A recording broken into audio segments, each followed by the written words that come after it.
கர்த்தருடைய பரிசுத்த நாமத்துக்கு ஸ்தோத்திரம். என் பேர் வில்சன் மரிய புஷ்பம். பள்ளிக்கரணையிலேருந்து வரோம். 97 நாங்கள் கட்டின வீடு ரோடு ஹைட்டாகி போய் வீட்டுக்குள்ளே தண்ணி ஏறி ஒரு 3 வருஷமாக வீடையே பூட்டி போடுற நிலைமை ஆகிப்போச்சு. வீடை பூட்டி போட்டு நாங்கள் கட்டின வீடை நாங்கள் உடச்சி கட்டணுமா அப்படின்ற ஒரு விரக்தி வேதனையில் இருக்கிறோம். இப்போ அந்த நேரத்தில் தான் எங்கள் அன்பு அண்ணன் அவர்களை நேரடியாக போய் பார்த்து இப்படி இருக்குது, என்ன பண்ணுறதுனே தெரியல, கட்டுறதுக்கு பண வசதியும் இல்லை அப்படின்ற வேதனையை வெளிப்படுத்தணும். ஒன்றும் பயப்படாதீங்கன்னா நான் வரேன், வந்து பார்த்துட்டு நான் ப்ரேயர் பண்ணுறேன் அப்படின்னாங்க. அதே போல் 2023 இறுதியில் அன்பு அண்ணன் அவர்களை வீட்டுக்கு வந்து தடைகளை மாற்றி ஜெபிச்சாங்க.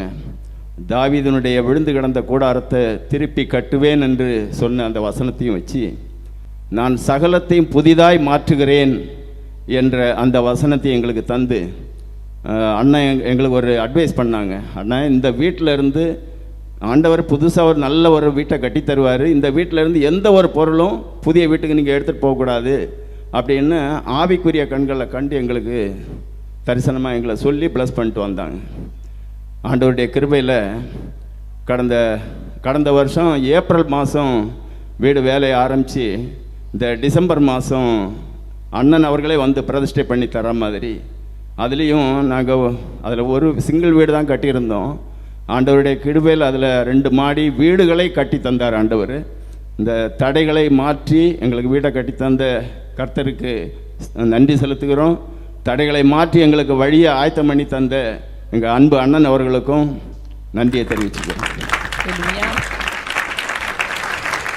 இந்த ஊழிய ஆரம்பித்ததுலேருந்து நாங்கள் வந்துட்டுருக்கோம். நடுவில் கொரோனா டைமில் நாங்கள் வராமல் விட்டதுனால இவ்வளோ பிரச்சனைகள், போராட்டங்கள், கடம்பாரங்கள் இதெல்லாமே எங்களுக்கு இருந்துச்சு.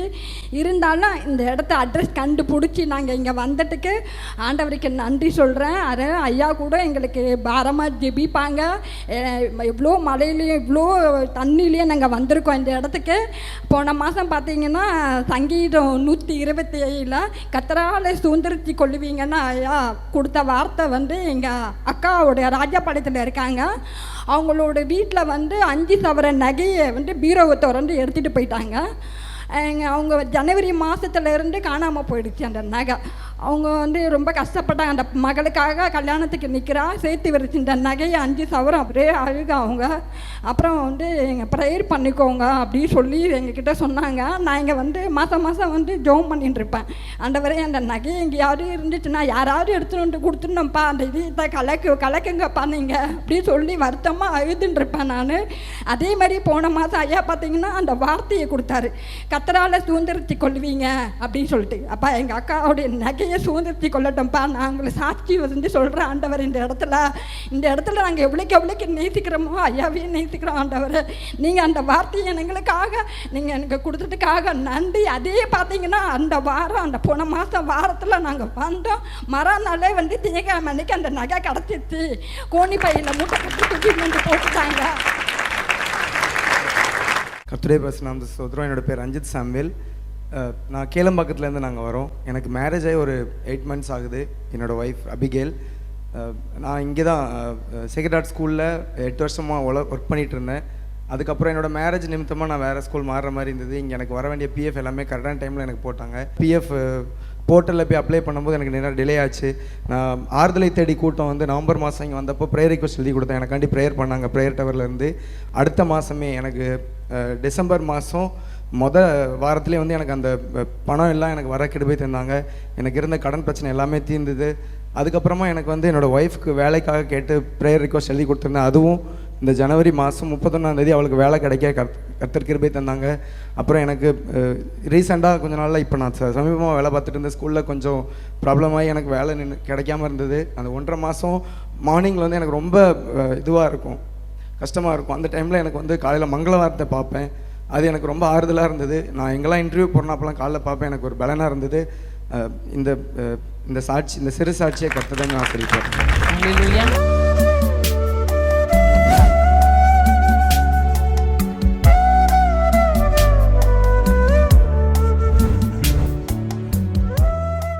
கிறிஸ்துவுக்குள் மிகவும் பிரியமான எனதருமை சகோதர சகோதரிகளே, நம்மை சிருஷ்டித்தவரும் நம்மை உண்டாக்கினவரும் நம்மை ஒருபோதும் மறந்து போகாதவருமாகிய இயேசு கிறிஸ்து விளையேற்ற நாமத்தினாலே உங்கள் எல்லாரையும் வாழ்த்தி ஆசீர்வதிக்கிறேன். அல்லேலூயா. எல்லாரும் சந்தோஷமா இருக்கீங்களா? எடுத்து வாசிங்க.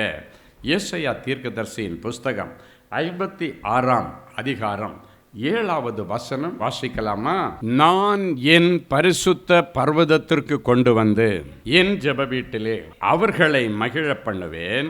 அவர்களுடைய சர்வாங்க தகனங்களும் அவர்களுடைய பலிகளும் என் பலிபீடத்தின் மேல் அங்கீகரிக்கப்பட்டிருக்கும். என்னுடைய வீடு சகல ஜனங்களுக்கும் ஜெப வீடு என்று சொல்லப்படும். இந்த இளையகுமாரனை பற்றி வேதத்தில் வாசிச்சிங்கன்னா, அவங்க அப்பா அவனுக்கு தொல்லை தாங்க முடியாமல் சொத்தை பிரித்து கொடுத்துட்டார். எக்கேடுனா கெட்டு அழின்னு சொல்லிட்டு அவனை விட முடியாது. விடுகிறதற்குள்ள உறவு அல்ல. தகப்பன் பிள்ளை உறவு விடக்கூடிய உறவு அல்ல. அவன் வெளியே போனாலும் அவன் போன வாசலை பார்த்து ஆண்டவரே நோக்கி ஜெபத்திலே அமர்ந்திருந்தான். அந்த தகப்பன் எனக்காவது என் பிள்ளை வரமாட்டானா என்கிற ஏக்கம்தான் அவனுடைய ஜெபம். என் அன்பு தேவனுடைய பிள்ளைகளை, சில நேரங்களில் துக்கம் தொண்டை அடைக்கிற நேரத்தில் உன்னால் ஜெபிக்க முடியாது, உண்மைதான். ஆனால் உன்னுடைய இருதயம் ஏங்குகிறதல்லவா, அந்த ஏக்கமே ஆண்டவருடைய சமூகத்தில் ஜெபமாய் மாறும். சில நேரங்களில் அந்த பிள்ளைகளை நினைத்து தாயும் தகப்பனும் கண்ணீர் வடிப்பார்கள், உட்கார்ந்து அழுவாங்க. பிள்ளைய பார்க்க முடியல, பிள்ளை என்ன ஆனான்னு தெரியல, சாப்பிட்டானான்னு தெரியல, பசி தாங்க மாட்டான், குளிர் தாங்க மாட்டான், என் பிள்ளை எங்கே போய் என்ன பாடுபடுறானோ தெரியல. அந்த நேரத்தில் அவங்களுக்கு அந்த பிள்ளையை நினைக்கும் பொழுது ஒரு கண்ணீர் வரும் பாருங்க. அந்த கண்ணீருக்குள்ள புதைந்து கிடக்கிற ஜெப விண்ணப்பங்களை கர்த்தர் பார்ப்பார். உங்கள் கண்ணீரில் எவ்வளோ உப்பு இருக்குது, எவ்வளோ யூரியா இருக்குன்றதெல்லாம் ஆண்டவர் பார்க்க மாட்டார். அதெல்லாம் டெஸ்ட்டுக்கு போனால் நீங்கள் பார்ப்பீங்க. ஆனால் உன்னுடைய இருதயத்தின் ஏக்கம், உன் இரத்தத்தில் அந்த ஏக்கம் இருக்கும். அதான் பைபிள் சொல்லுது. அந்த இரத்தத்தில் உன்னுடைய ஏக்கம் இருக்கும். அந்த இரத்தத்தில் இருந்து அந்த இயேசுவுக்கு உச்சக்கட்ட அந்த வியாகுல வரும் பொழுது அந்த வியர்வை துளிகள் இரத்தமாக வெளியே வந்துதான். சிலர் சொல்கிறத பார்த்துருமே, நான் இரத்த கண்ணீர் வடிக்கிறேன். அப்படி என்ன அர்த்தம் தெரியுமா? உனக்கு கண்ணீர் என்னமோ சாதாரணமாக தான் வருது, ரத்தமாக வரல. ஆனால் இரத்த கண்ணீருக்கு சமானமாக நான் இரத்த கண்ணீர் வடிக்கிறேன். அந்த இரத்த கண்ணீர் வடிக்கிற நேரத்தில் ஆண்டவர் அந்த கண்ணீரை பார்ப்பார். ஐயோ, என் பிள்ளை துக்கமாக இருக்கிறது எனக்கு பிடிக்கலை, என் பிள்ளை வேதனையோட துக்கத்தோடு இருக்கிறது எனக்கு பிடிக்கலை அப்படின்னு சொல்லி ஆண்டவர் எதாகிலும் உனக்காக செய்வார். நான் சில நேரத்தில் சொல்கிறேன், ஆண்டவரே அவங்களுக்காக இல்லைன்னா அவங்க அம்மா நிறைய முறை வர்றாங்க, ஆண்டவரே இந்த அம்மாவுக்காக செய்யக்கூடாதா? மோசே அப்படித்தானே உங்கள்கிட்ட மன்றாடுனா, எனக்காக அவங்கள மன்னித்து வாழ்வு கொடுத்து உங்களை அழிச்சிடாதீங்க வனாந்தரத்தில், இல்லைன்னா ஜீவ புஸ்தகத்தில் என் பெயரை கிரிக்க போடுங்கன்னு சொன்னாங்களே, எனக்காக நீங்கள் செய்யக்கூடாதா? ஏன்னா ஒரு வசனம் இருக்கிறது, என் ஊழியக்காரர் நிமித்தம் இனியும் அதை அழிக்காதபடி செய்வேன். அப்படின்னா என்ன தெரியுமா? அவங்களை அழிக்கடனே ஆண்டவர் டிசைட் பண்ணால் கூட சரி, ஒரு ஊழியக்காரன் அந்த இடத்துல திறப்பில் நின்று அவர்களுக்காக ஜெபிக்கும் பொழுது அந்த வசனம் சொல்லுகிறது, திராட்சை குலையில் ரசம் இருக்கும் பொழுது அதை அழிக்காது, அதில் ஆசீர்வாதம் இருக்கிறது என்று சொல்லுகிறபடி என் ஊழியக்காரன் நிமித்தம் இனியும் அதை அழிக்காதபடி செய்வேன். ஏன் ஜனங்கள் சில நேரங்களில் ரொம்ப கொடுமையின் உச்சக்கட்டம் வரும் பொழுது தேவ ஊழியர்களை தேடி வருகிறாள் தெரியுமா? வசனம் சொல்லுகிறது, என் ஊழியக்காரன் நிமித்தம். அன்னைக்கு இஸ்ரவேல் ஜனங்கள் ஆண்டவரை எரிச்சல் மூட்டும் பொழுது மோசேக்காகத்தான் அவங்கள மன்னிச்சு விட்டார். அப்படி சில நேரங்களில் ஜெபிக்கும் பொழுது அங்கே அற்புதங்கள் நடக்கிறதை பார்த்திருக்கிறேன். என் அன்பு தேவனுடைய பிள்ளை, அந்த தகப்பன் அன்னைக்கு அப்படித்தான் உட்கார்ந்து அழுதுகிட்டே இருந்தான். ஆண்டவர் அப்போ எப்படியாவது, அது பலவந்த ரட்சிப்புன்னு நான் சொல்லுவேன், அடிக்கடி சொல்லுவேன். ரட்சிப்பில் பல விதங்கள் இருக்கிறது. ஸ்மூத்தாக ரட்சிப்பார், தண்டித்து ரட்சிப்பார், சில நேரங்களில் பலவந்த ரட்சிப்பு.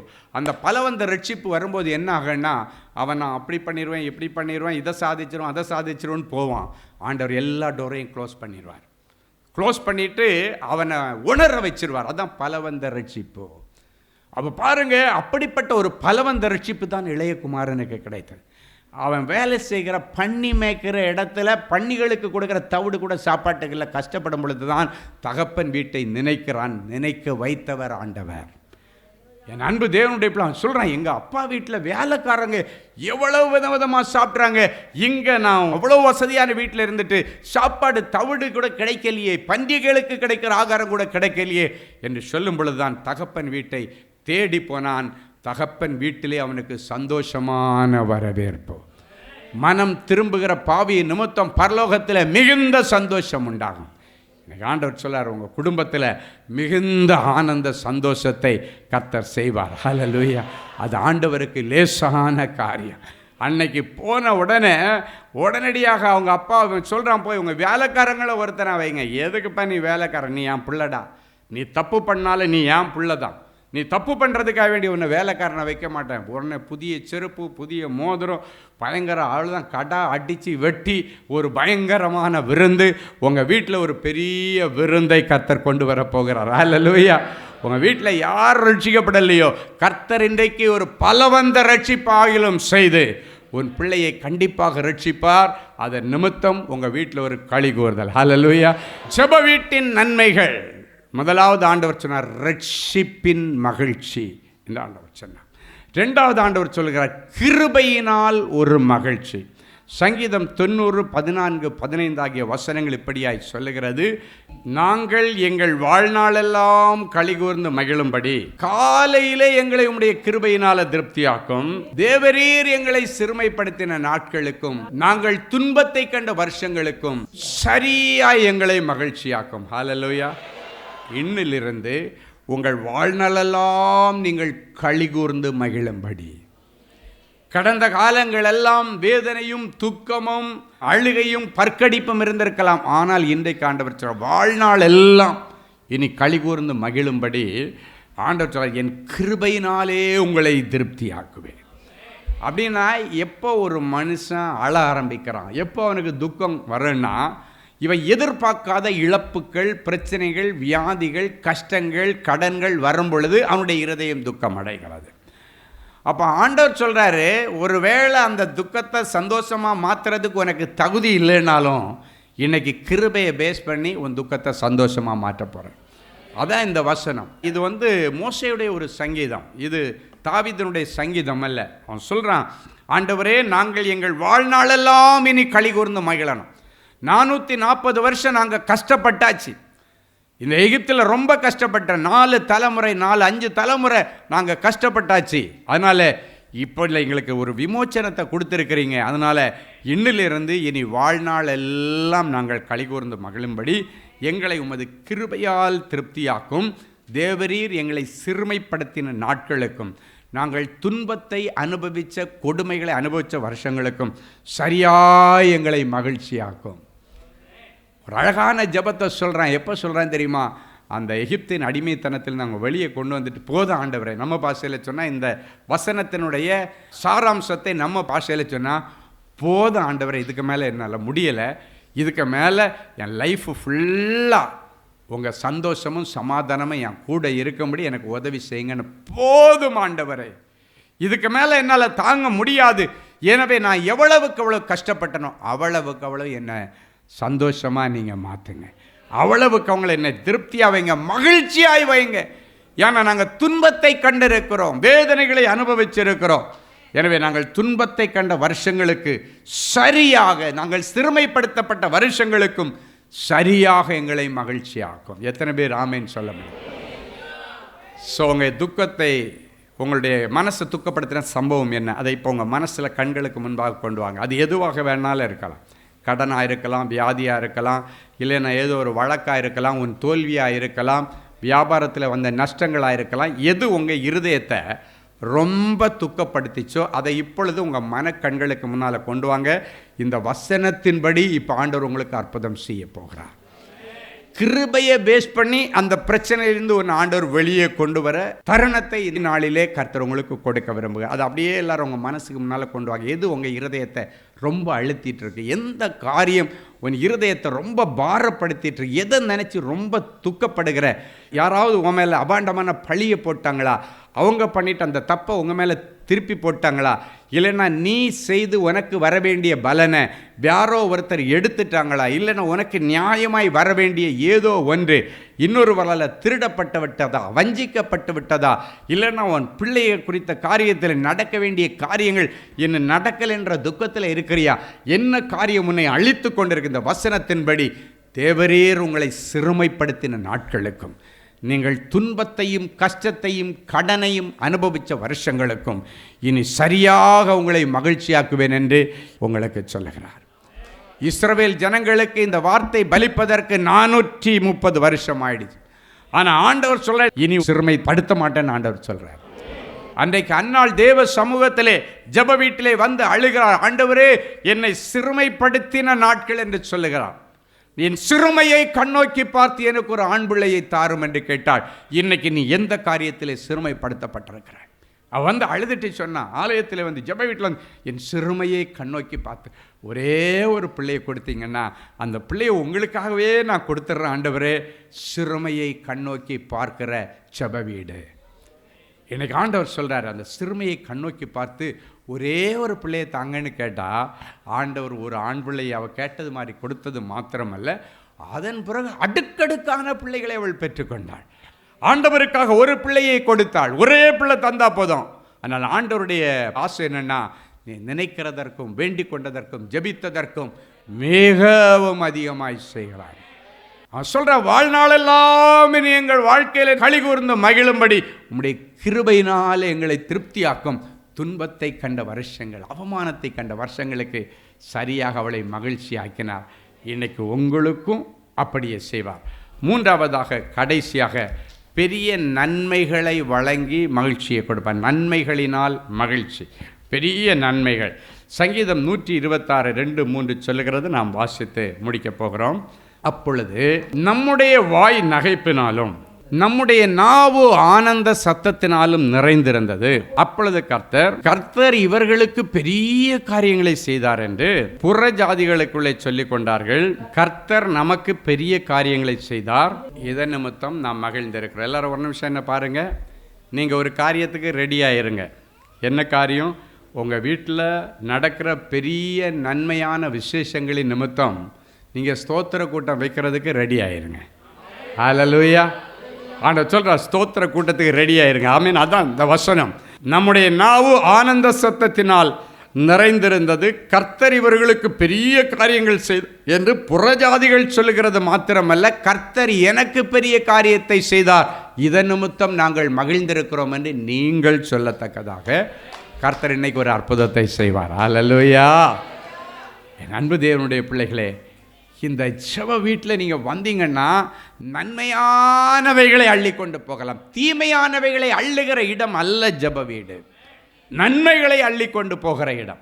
நன்மையான எந்த ஈவும் பூரணமான எந்த மரமும் பரத்தில் உண்டாகி ஜோதிகளின் பிதாவிடத்தில் இந்த இறங்கி வருகிற அந்த ஜோதிகளின் பிதா அமர்ந்திருக்கிற இடம் ஜெப வீடு. குமாரனாய் இயேசு இறக்கிற இடம் ஜெப வீடு. பரிசுத்த ஆவியானவர் அசைவாடுகிற இடம் ஜெப வீடு. அவர் நன்மையான ஈவுகளை உங்களுக்கு கொடுப்பார். அப்போ என்ன ஆகும்? எரேமியா 31:13 படி உங்கள் வீட்டில் உள்ள கன்னிகைகள், வாலிபர்கள், முதியோர்கள் எல்லாரும் ஆனந்த களிப்பாய் மகிழ்வார்கள். உங்கள் துக்கத்தை சந்தோஷமாய் மாற்றி அவர்களை தேற்றி அவர்கள் சஞ்சலம் நீங்க உங்களை சந்தோஷப்படுத்தும்படி கர்த்தர் உங்களை ஆசீர்வதிக்க போகிறார். ஸோ என்னென்ன நன்மை காரியங்கள் எல்லாம் தடைப்பட்டிருக்கிறதோ எல்லா நன்மையான காரியங்களையும் ஆண்டவர் செய்வார். என் அன்பு தேவனுடைய பிள்ளைகளே, நல்ல தேவ செய்தியை கேட்டீர்கள். அருமையான சாட்சிகளையும் பார்த்தீர்கள். எல்லாருடைய இருதயத்தில் ஒரு கேள்வி, எனக்கு என்னைக்கு பிரதர் இப்படி ஒரு அற்புதம் நடக்கும்? ஏன் அது ஆண்டவர் என்னைக்கு செய்யலாம் இல்லை? விசுவாசத்தோடு அப்படியே முழங்கால்களை தாழ்த்துங்கள். கண்களை மூடி நாம் தேவ சமூகத்தை நோக்கி பார்ப்போம். அன்பான ஆண்டவரே, உமக்கு நன்றி. நீர் நல்லவர், பெரியவர், பெரிய காரியங்களை செய்கிறோம். ஒரு சின்ன காரியம் கூட என்னுடைய வாழ்க்கையில் நடக்கலேன்னு அழுது கொண்டிருக்கிற பிள்ளைகளுக்கு பெரிய காரியங்களை செய்ய ஆண்டவர் இன்றைக்கு இந்த நிமிஷத்தில் என் பிள்ளைகளுடைய இருதயமாகிய சிங்காசனத்தில் எழுந்தருள்வீராக. என் பிள்ளைகள் இன்றைக்கு உம்மை சுமந்து கொண்டு முழந்தாள் படியிட்டு ஜெபித்து எழும்பும் பொழுது பிள்ளைகளுக்கான நல்ல காரியங்களுக்கான தேவதூதர்கள் வருவார்களாக, பணிவிடையின் ஆவிகள் வருவார்களாக, எலியேசர்கள் வருவார்களாக, கேப்ரியல் தூதியன் வருவானாக. நற்செய்திகள் வரட்டும். இன்றைக்கு இந்த ஜெபம் முடித்து அவர்கள் எழும்பி கண்களை ஏறெடுத்து பார்க்கும் பொழுது, அவங்க மெயிலை ஓப்பன் பண்ணி பார்க்கும் பொழுது, மொபைலை ஓப்பன் பண்ணி பார்க்கும் பொழுது, நீண்ட நாட்கள் இவர்கள் எதிர்பார்த்து கொண்டிருந்த நற்செய்திகளின் பிள்ளைகளுக்கு வரட்டும் சாமி. நீங்கள் எதிர்பார்த்து கொண்டிருக்கிற நல்ல காரியங்களை உங்களுக்கு கொடுக்க உங்கள் மேல் நினைவாய் வந்திருக்கிறேன். அவைகள் தீமைக்கு ஏதுவாய் அல்ல, நன்மைக்கு ஏதுவாகவே நடக்கும். நன்மைக்கு ஏதுவான நற்செய்திகளும் வரும் என்று கர்த்தர் சொல்லி பிள்ளைகளை ஆசீர்வதிக்கிறதற்கு ஸ்தோத்திரம். எனக்கு எப்பொழுது மாறுதல் உண்டாகும் என்று யோபு காத்து கொண்டிருந்தது போல உபத்திரவத்தின் முடிவு நாளுக்காக காத்து கொண்டிருக்கிற என் பிள்ளைகளுக்கு இனியும் கால தாமதம் இல்லாமல் என் பிள்ளைகளுடைய உபத்திரவங்களுக்கு முடிவை கொண்டு வாரும். உபத்திரவத்தின் முடிவு வரும் பொழுது யோபுவுக்கு இரட்டிப்பான நன்மையை கொடுத்த ஆண்டவர் என் பிள்ளைகளுக்கும் இரட்டிப்பான நன்மைகளை கொடுத்து இவர்களை கனம் பண்ணுவீராக. இவர்கள் தரித்திரம் மறைவதாக, கடன் பிரச்சனைகள் மறைவதாக, நிந்தைகள் மறைவதாக, அவமானங்கள் மறைவதாக, கோர்ட்டு கேஸுக்கு இன்றைக்கு ஒரு முடிவு வருவதாக. நீண்ட நாட்களாய் இருதயத்தில் ஏங்கி கொண்டிருக்கிற என் பிள்ளைகளுடைய உணர்வுகளையும் அவருடைய மன விருப்பங்களையும் நீர் அறிந்திருக்கிறீர். வேதம் சொல்கிற இந்த வார்த்தையின்படி பிள்ளைகளை ஆசீர்வதிக்கிறேன். கர்த்தருக்குள் மன மகிழ்ச்சி ஆயிரு, அவரின் இருதயத்தின் வேண்டுதல்களை எல்லாம் உனக்கு அருள் செய்வார் என்ற வார்த்தையின்படி இருதயத்தின் வேண்டுதல்களை எல்லாம் என் பிள்ளைகளுக்கு நிறைவேற்றித்தார். நிறைஞ்ச மனசில் பிள்ளைகளை ஆசீர்வதிக்கிறேன் இயேசுவின் மூலம் பிதாவே. ஆமேன், ஆமேன்.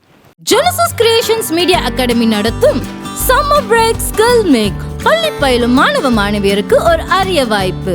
இந்த வருடம் கோடை விடுமுறையை முன்னிட்டு எங்களது ஜெனசிஸ் கிரியேஷன்ஸ் மீடியா அகாடமியின் மூலம் குறைந்த கட்டணத்தில் 7 தினங்களில் போட்டோகிராஃபி,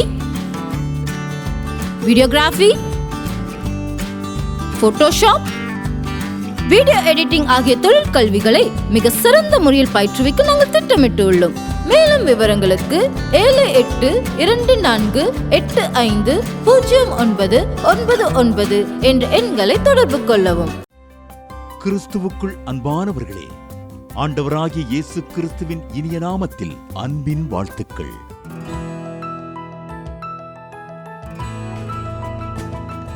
எங்களுடைய மார்வெல் திருமண தகவல் மையத்தை ஆன்லைன் சேவை மூலம் உங்களுக்கு அறிமுகப்படுத்துவதில் நாங்கள் மிகுந்த மகிழ்ச்சி அடைகிறோம்.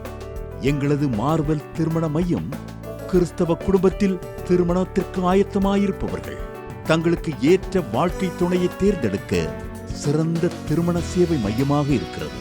மேலும் மார்வெல் திருமண தகவல் மையத்தில் நீங்கள் பதிவு செய்வதற்கு எங்களது இணையதள முகவரி www.marvelmatrimony.com மற்றும் அலைபேசி எண் 7824855999 என்ற எண்ணிற்கு தொடர்பு கொள்ளலாம். சென்னை, நாகர்கோவில் மற்றும் மும்பை நகரில் உள்ளவர்கள் பதிவு செய்ய விரும்பினால் கீழ்கண்ட விலாசங்களில் உள்ள எங்களது அலுவலகங்களோடு தொடர்பு கொள்ளலாம். Email info@marvelmatrimony.com. ஆண்டவர்தாமே உங்களை அளவில்லாமல் ஆசீர்வதிப்பாராக.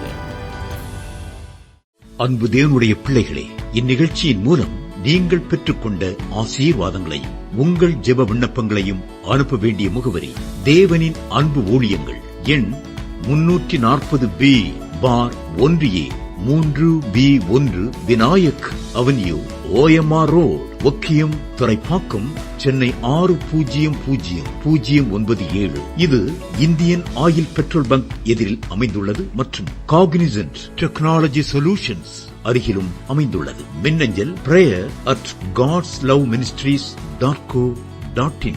எங்களது இணையதளம் www.godsloveministries.co.in. மேலும் 24 மணி நேர ஜெப உதவிக்கு 04454479999 மற்றும் 9941950999 என்ற எண்களுக்கு தொடர்பு கொள்ளுங்கள். கர்த்தர் தாமே உங்களை ஆசீர்வதிப்பாராக.